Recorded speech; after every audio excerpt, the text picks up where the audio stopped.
You can see that? I can see it. Yay! Okay, so for this to be a public health issue, needs to be understood as a social issue.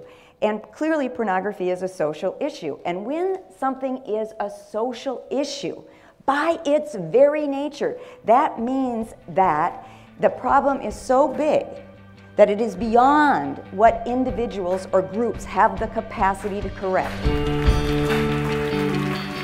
So let that sit with you.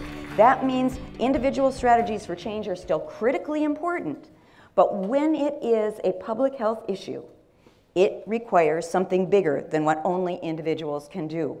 The responsibility shifts from individuals to really holding the external social causes and influences accountable that have clearly been made clear to us already. So a public health issue is what we do collectively to assure the conditions in which people can be healthy. Now, George Albee, early on a public health leader, said, "No mass disorder afflicting mankind has ever been brought under control or eliminated just by attempts at treating the affected individuals." We certainly still want to continue that treatment.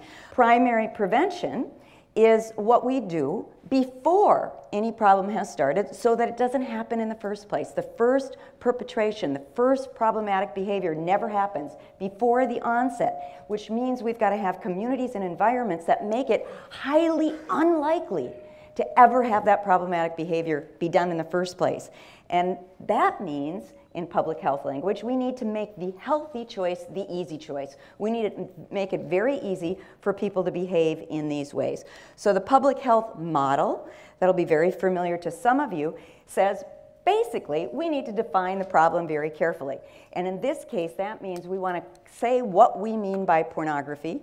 We want to, and my concern about that, we may not all agree with that, is separate that from simply sexual images, which are not the problem. It's the sexually exploitive images.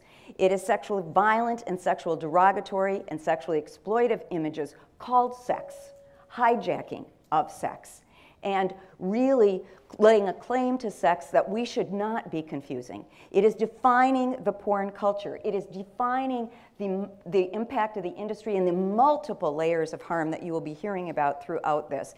And then it is saying we have to identify risk and protective factors because we have all been exposed to this toxicity. But we have different things that protect us from the harm. We have different risks that make us more susceptible to the harm. We need to understand those risk and protective factors. And what we know about research, from research, is that the more we build up protective factors, that actually does more to reduce the risk than just focusing on, here's the risk. So how do we build up your strengths? How do we build up your assets? And then we want to also, in that, we want to identify those for clearly the victims of the industry, for the users, for the people at work in the industry, for the partners and families of the users that are also affected, those ripple effects. And we know that pornography has a second-hand effect. So that is really key in a public health response, because even if I manage to protect my children from all of this in my home, and in other people's home, and anywhere they have their now mobile devices, they will be affected by the behaviors, the attitudes, and the expectations of other children and adults in their lives. That is a profound reason why this is a public health issue. And then we need to test our programs and rebuild them. We need to build on, fundamentally, a public health approach builds on the science. And the science, when people tell you there are no studies that show harm, and they will, even when you have 37 studies in front of you, there are studies that show harm, and there's related fields of study that show harm. And there is also knowledge from the field of what clinicians are seeing that you'll be hearing so much of. And in reality, there are also gaps in the research. Now, for a minute, I want to talk about sex offender research, just because early on in this field, in the 70s and 80s, a lot of the focus was on, if I'm looking at porn, am I going to be sexually aggressive? And there were some limits in that cause and correlation. And early on, Dr. David Finkelhor, who's done research this whole time, talked about in order for somebody to offend, there's 4 preconditions. And all of those need to be there. That means I need a motivation to offend. Well, pornography provides quite a motivation. I need to overcome my internal inhibitions. Pornography really overcomes those internal inhibitions. I need to overcome the external forces that would say, ooh, that's wrong, that's harmful. Well, this is telling me everybody's doing it. This is accepted, this is expected. And I need to overcome a child's resistance. And we are shaping our children. So, done. Then Ray Knight looked at the research about adult sex aggressors.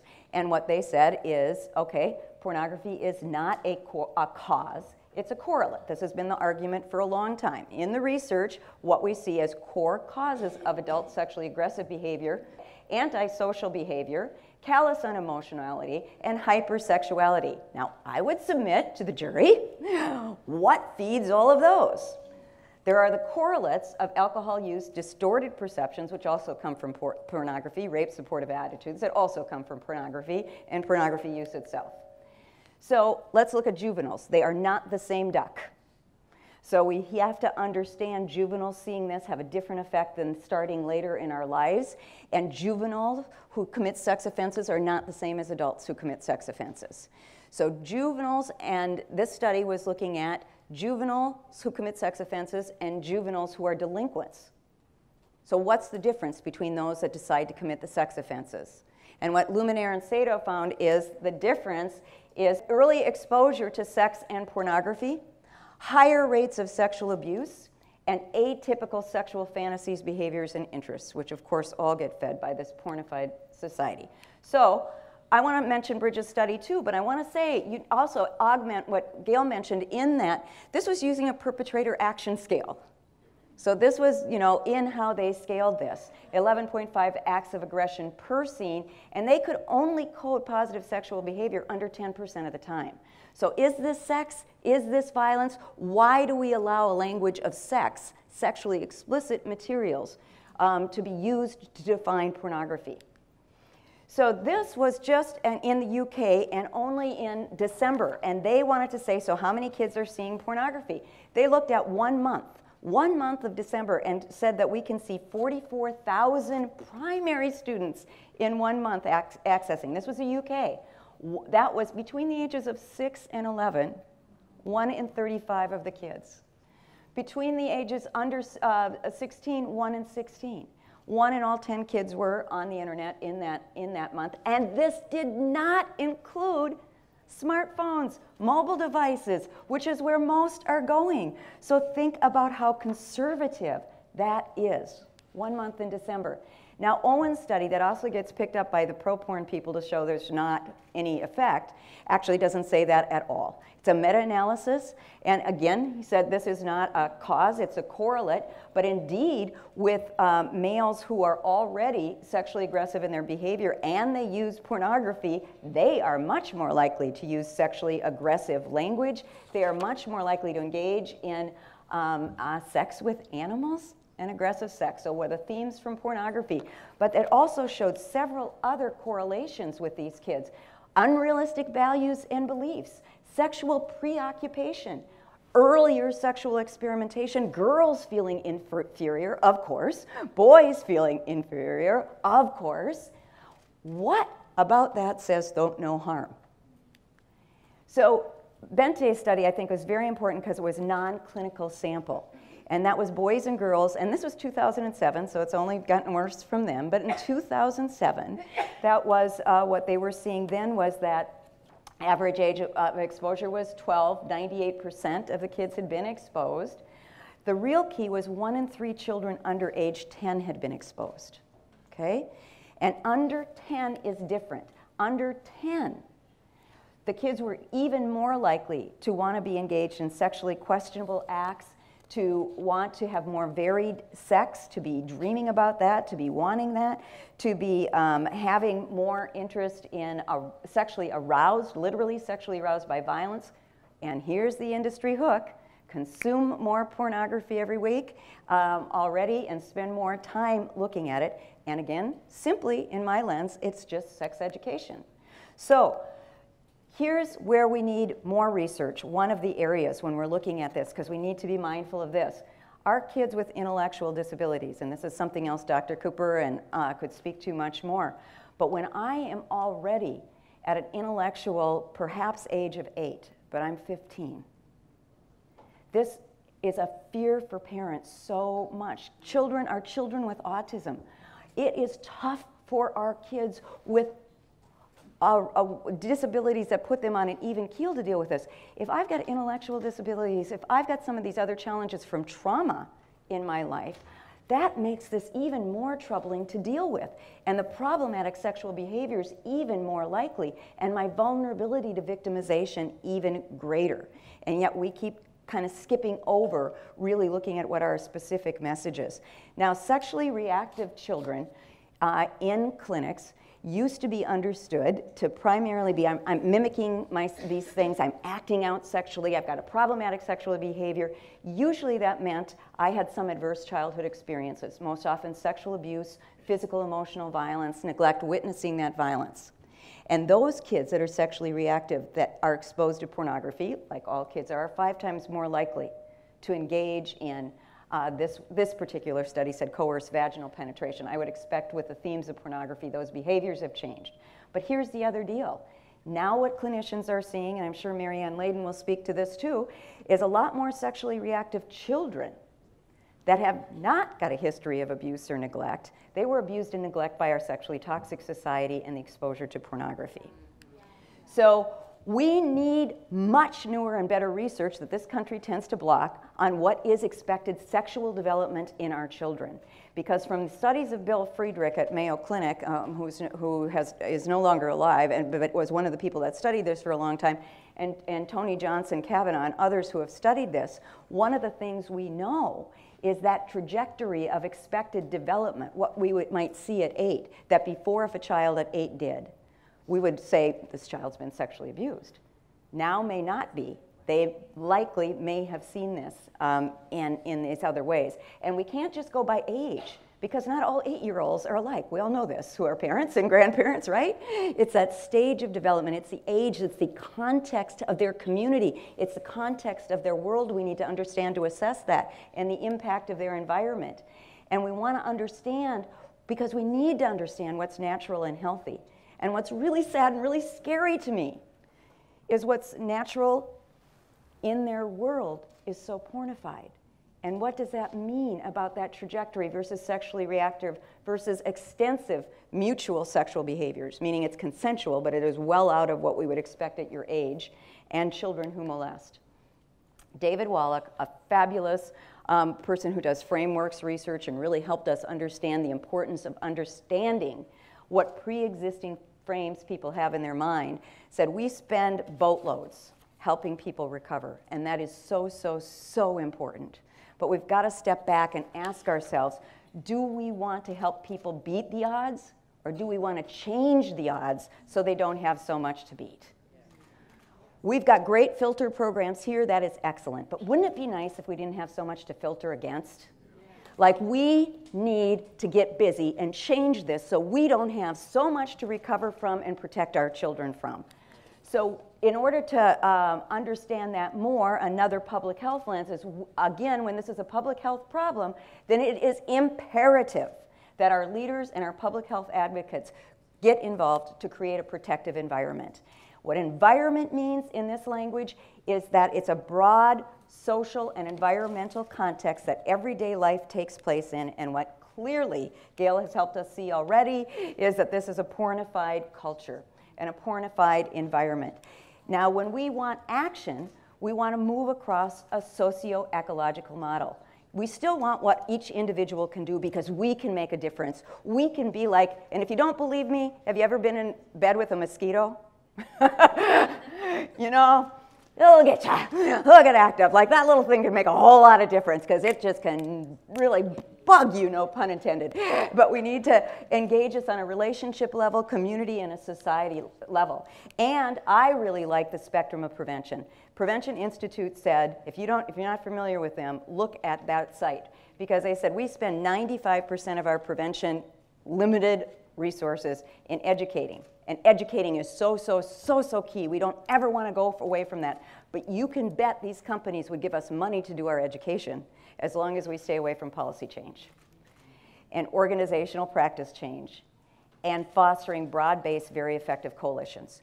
Now, if I were to ask you, this is Frameworks research, because what we see affects and what questions we ask affect the solutions we use. So what's making these cows sick? Some of these cows are sick, not all. They're all in the same field. What would you guess? The grass, maybe something they're eating, and we would build strategies to help these cows not get sick or recover based on that. If you back up your lens, what would you see? And that's exactly, not all our kids are getting sick, not all our teens, not all our adults. It's affecting people in different ways, different risk and protective factors, all of these things.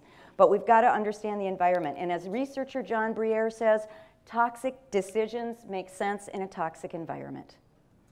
Why would someone do this? Why would somebody think this? Why would somebody be immobilized? Toxic decisions make sense in a toxic environment. Now, here's another issue that came up both with Gail Dines and Sharon Cooper's presentation. We have got to understand the intersectionalities of oppression, because people step back and think this is not my problem, it's not my family, and it's not mine. Right. And yet, we should care because there is that intersection between this, and in public health language, certainly what affects the members, the least healthy members in our community affects all of us with the least health status. Our children tend to not have good health, not have the same status as adults, but certainly then you take the different groups and different oppression, and there's even less understanding and resources, and we need to be connected together. So we can't arrest, prosecute, incarcerate, or legislate, or treat, or educate our way out. It's going to take all of those things and social change. Because of our sexually toxic, pornified society that often looks beautiful and draws us in because people know how, the reality is our children have gone from Dr. Seuss to porn. And I am not saying Dr. Seuss is porn. I am saying that there was a time we at least had to let them have that childhood. And we have a responsibility as adults. We have a responsibility as adults. And that means that what happens, if you can see those little babies crawling around in this toxic waste, that is what they have to navigate. They should not have to navigate this sexual toxicity. Normalization just means something goes from being generally understood as problematic, or at least hidden and underground, to being in your face just the way it is, no big deal, accepted, expected, and what is wrong with you if you question it? What is your problem? All of a sudden, we're on the defensive because we're questioning it. That's steeped in normalization. Now, clearly, Gail showed you many images of the hypersexualization, but what has it come to in society when we have onesies that say, I'm proof mom puts out, certified muff dive master, byproduct of 50 Shades of Grey, playground pimp, and there are many more. This is for babies. This is now the message of hypermasculization going to our infants. These are people who make it, market it, buy it, and think it's cute. This is a challenge when we're trying to address the reality that there is a blurring of lines between legal pornography, illegal child pornography, mainstream media, and then really getting, calling that out with why do we allow all the teen porn and references to children on what technically is legal when clearly child sexual abuse images are not. So let's talk about a little bit more, going back to the National Center for Missing and Exploited Children and and about the child pornography, child sexual abuse images on traded images. Just so you know, and we keep in mind with our messages, 43% of the victims are boys, 57% are girls, and 76% are prepubescent. And what is pornography telling us we need to look like by having no pubic hair? Prepubescent. What are we shaping arousal to? Prepubescent. So the types of sex acts are not adult women dressed or slightly legal, barely legal, looking like kids. These are mimicking some of the things that Gail described to you. It's the oral, it's anal, vaginal penetration, foreign objects and sex devices, images of S&M, remember the ages, and urination or defecation, in some ways probably playing on the money shot or the cum shot on your face, and bestiality. So the issue is, when we're stepping back from this, and we also need to recognize that our kids are looking at porn. That means our kids are being exposed to teen porn and child sexual abuse images. We can't just be talking to them about it's illegal, so don't look. We need to help them make meaning of that, because what it's going to appear like is that the people in it are consenting. We need to make it really clear there can be no consent. We need to make it very clear that it is a lie. Yeah, it looks like she's enjoying it or he's enjoying it and they're smiling. They're told to. They're drugged. There are all these different things, but it's lies. But there's an informed consent of the viewer that we are not getting.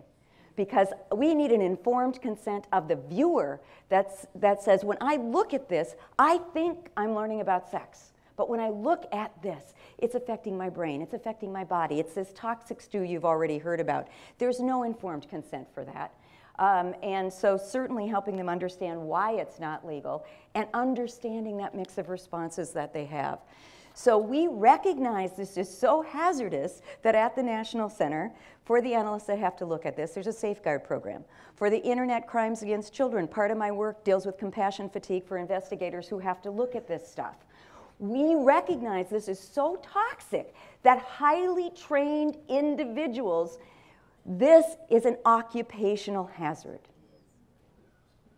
We need safeguard programs, and yet the industry argues harmless, and many researchers argue harmless. So I mentioned there's a national coalition to prevent sexual abuse, sexual exploitation and abuse. We have a national plan. It includes countering demand and naming the harms. But this is an issue I really want us to think about in these days. To me, this is a horrific sexual neglect to not be talking about this, to not be countering this, that exposure to pornography in many ways with this research is a type of sexual abuse in and of itself. And if we fail to protect, if we're part of that failure to protect, that's going to raise this to a level of sexual neglect that we're really going to need to organize and to recognize. So I talked about secondhand pornography already. There's also a third-person effect. You hear this all the time. It doesn't affect me, but I am concerned about my friends. Or maybe I'm not even concerned about them, but I certainly am concerned about my little brother and sister. So that might be some way, and you'll often hear from young people.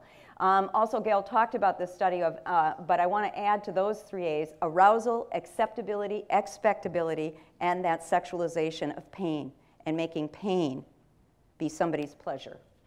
Every home is now a sexually exploited business, if you've got access. I don't like to say sexually oriented business, because that makes it sound like it's sex, not violence. The man up is you're supposed to be a user, a taker, a pornography maker, but if you get caught, we're going to register you as a sex offender, even if you're a child. We need to look at what we're teaching, what we're expecting, what we're encouraging, and then our front line of response cannot be criminal justice. So it needs to be a piece of the problem, no doubt about it, fixing. Dr. David Finkelhor says there's a lot of juvenoia, that we're making a bigger deal out of some of this, like normalization and impact of pornography, because there's decreases in child sexual abuse reports and sexual violence. Still 1 in 10 kids. But there is a decrease, so that's good news. And yes, we have by a lot of factors, a lot of kids are doing really well, but a lot aren't. So what we need to do is recognize no one's ever marched on Washington because of a pie chart. So we need this research, and the industry will tell us we need this research, and we need it. But you know, we need these stories that you've heard, because what moves people is a revolution that's backed by facts, and not a revolution of shame, but a revolution of heart. Because people desperately want love. They want a caring connection. We need this. I believe we can counter this by understanding love and intimacy and caring connection. A caring connection is one of the most protective factors we have. It's what people crave, it's what they're trying to get, and it's what's being robbed from them. So we also know that I want to go back to Dworkin and McKinnon, who talked about this as a human rights violation way back, and I think we might have some chance to go back because they just said there's victims, there's harm, this isn't a harmless fantasy, this is a deprivation, and victims have a right to damages. It might be time to go back to that. With opt-in, I want to see that everywhere. Even though that got pushed back in the UK, the fact it was at the Prime Minister level. Why can't we go to companies and say, I do not want pornography on my HD Basics, thank you very much, which I just told the person when they called. Why do I have to opt out? If I want it, then let me opt in. So why can't we do more with this, if not on a national level or looking at another country on a corporate level? I love that Iceland said, we're not even going to deal with all the ordinance issues, which we're struggling with in Minneapolis around this. Based on gender equity, we're getting rid of strip clubs. And we need to understand that porn is feeding strip clubs, is feeding sex trafficking, and the prostitution of women and children, all interconnected with other types of sexual harm and violence. The fact that Marriott changed their policy, which was this organization did a whole lot for, that we say we don't want pornography as an amenity. Now, I'm in Minneapolis. If any of you are in Minneapolis or go through that, you can't get to our family-friendly Twins game that spent a whole lot of money being an environmentally friendly new stadium without going past one of 22 strip clubs. You get dropped off in the fancy car in front of Dreamgirls. They hand out coupons to families saying free lap dance on game days. Lap dances, by the way, that are completely now normalized, cross the lines criminally of prostitution. But this is so accepted because now this is the sexy way to dance, right? This is what we do. This is how you show this. And what we want Minneapolis to do is what St. Paul did. It's change the ordinance for no touch. Where's Barbara? Thank you very much. I got to get you to Minnesota, Minneapolis. So we've had pushback, but I think we're going to have success. We're also kind of looking at the intentional or not co-branding of the twins. We did a walk around and said, this is what this is. What is the message to families? What is the message to our boys and girls? And what they're doing is trying to learn about sex, and what they're learning is a lot of lies. And when the tobacco companies sued, and part of that policy was to sue, make a lawsuit, and put it into a truth campaign, we need a truth campaign about pornography. And what at the National Center, with the financial coalition, they brought together the law enforcement, they brought together companies, credit card companies, and said people were using their credit cards to pay for child porn. It's illegal. That's ridiculous. We're going to have to work together, change that, eradicate the financial feasibility. They did that. So we also want to consider, I want standards for billboards. We should not allow sexploitive advertising, at least of children, any age, but we got to have a standard there, and we've used definitions. There are some examples of that. I want honest language. It is a lie that this is an adult entertainment. It's a lie that it's a sex industry. It's a lie that it is gentlemen's clubs. It is a lie that it is erotic services. And we can look at policies and practices of banning pornography, at least on state-owned property. Dr. Cooper has called for that, at least in universities. Like, can we at least get to that level? Comcast in our area had no, what they call dummy channels, between adult pornography and children's programming on Saturday morning. A father complained, and they immediately apologized and said they'll put dummy channels. It was just in our area. The fact that you have to ask for that is appalling. Workplace policies need to change because now people have it on their handhelds, and we need to be talking about why this is a concern. Here's one of my big concerns. For clinicians, we still have therapists that recommend pornography in order to help deal with sexual arousal, or maybe as a cathartic idea, which has been debunked. But we should look at policies and practices that would say we should not be doing that kind of harm, as opposed to people that are defending it. And we've got a lot of work to do, because I've got debates with really, really good colleagues on this issue. But that says where we're at with this. So we also know that we need the activism. We need to engage a lot more men, a lot more youth, and we need survivors who can speak to what this was really like for them. Survivors of having had problems with it, but first and foremost, also the survivors of the industry, and have those courageous conversations. And the other thing we need is we need to counter with positive, loving images. When I used to treat women who were prostituted, they said to me, I don't kiss. It's too intimate. You don't see kissing in pornography. You don't see looking into somebody's eyes. You don't see hugging, holding, a caring connection with a human being. Our kids and under 35 haven't even seen a whole lot of that. Hypersexualized, pornified, we crave. What does it mean? Where's the sensuality? Where's the pleasure? Where's the human connection? Where's the joy in a kiss? Where's the excitement in a hug? Where's that reality that our whole bodies are sources of pleasure and joy, not commodities? And how do we go back to helping people reclaim and recover that? So I really like this quote.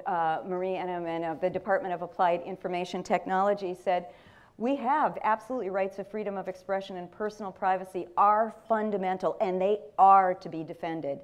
But we also have to balance that with the important rights of the child," and I would say of any age person, not to be sexually exploited. So Gandhi now, okay, there's other problems, so I might have to pull this historically with Gandhi, but I still like this quote. First, they ignore you in a major social change movement. They do, because you're not worth it. Then they mock you because you're getting somewhere. And a lot of you have had to deal with that mocking. And then you keep fighting, and then you win. So I'm, again, like I opened with, very happy to be with Stop Porn Culture. I also have more information on my website. I, unfortunately, am going to have to leave at 12:30 because my son is graduating from college tomorrow. And so as much as I want to be with you, I am going to be at that graduation, so the weather better be good. So I am going to try to make as many connections as I can quickly. I am so excited about this gathering and so honored to be working with Stop Porn Culture and have this opportunity to be with you here today. Thank you.